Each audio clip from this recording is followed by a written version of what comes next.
Hello అండి. నమస్తే. అరటికాయను ఏ విధంగా వండుకున్నా చాలా బావుంటుంది. అరటికాయని పులుసు గాని, వేపుడు గాని, ఇగురు గాని చాలా బావుంటుంది. నేనై నేనైతే ఇక్కడ ఆనియన్ లేకుండా ఫస్ట్ టైమ్ అరటికాయ కూరను వండుతున్నాను. అది కూడా మసాలా వేసి. ఇక్కడ 3 అరటికాయలను తీసుకున్నాను.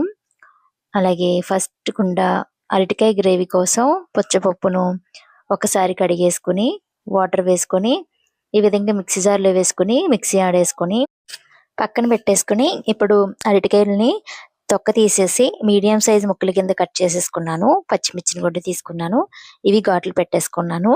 ఇప్పుడు స్టవ్ మీద బాండీ పెట్టేసి కర్రీకి సరిపడా ఆయిల్‌ని వేసుకోవాలి. నేనిక్కడ వేరుశనగ ఆయిల్‌ని 2 టేబుల్ స్పూన్స్ వరకు వేసుకుంటున్నాను. ఈ ఆయిల్ హీట్ ఎక్కిన తర్వాత ఇందులోకి హాఫ్ టీ స్పూన్ వరకు అల్లం వెల్లుల్లి పేస్ట్ వేసేసుకుని, ఇది ఫ్రై అయిన తర్వాత ఇప్పుడు కట్ చేసుకున్న అరటికాయ ముక్కలు, పచ్చిమిర్చి వేసి బాగా కలుపుకుంటూ అరటికాయ ముక్కల్ని ఫ్రై చేసుకోవాలి. ఇందులో సాల్ట్ వేయకుండానే ఫ్రై చేసుకుంటే అరటికాయ కూర చాలా బావుంటుంది. అలాగే ముక్క కూడా విడవదండి.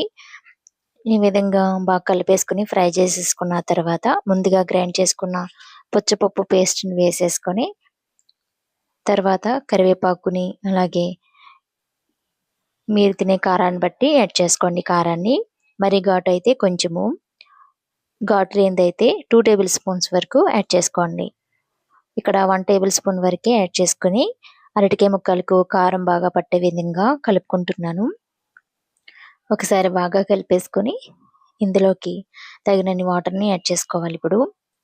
ముక్కలు ములిగేంత వరకు వాటర్‌ని యాడ్ చేసుకుంటే చాలు.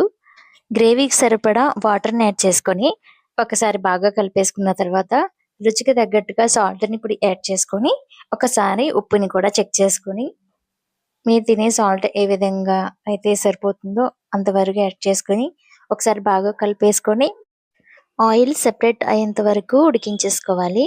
ఇలా బాగా ఉడికిన తర్వాత ఇందులో గరం మసాలా యాడ్ చేసుకున్నాను. ఒక 1 టేబుల్ స్పూన్ వరకే యాడ్ చేసుకున్నాను.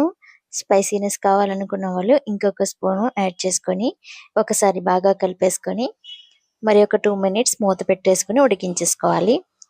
ఇలా ఉడికించేసుకున్న తర్వాత ఇందులోకి ఇష్టమైన కొత్తిమీరను యాడ్ చేసుకోండి.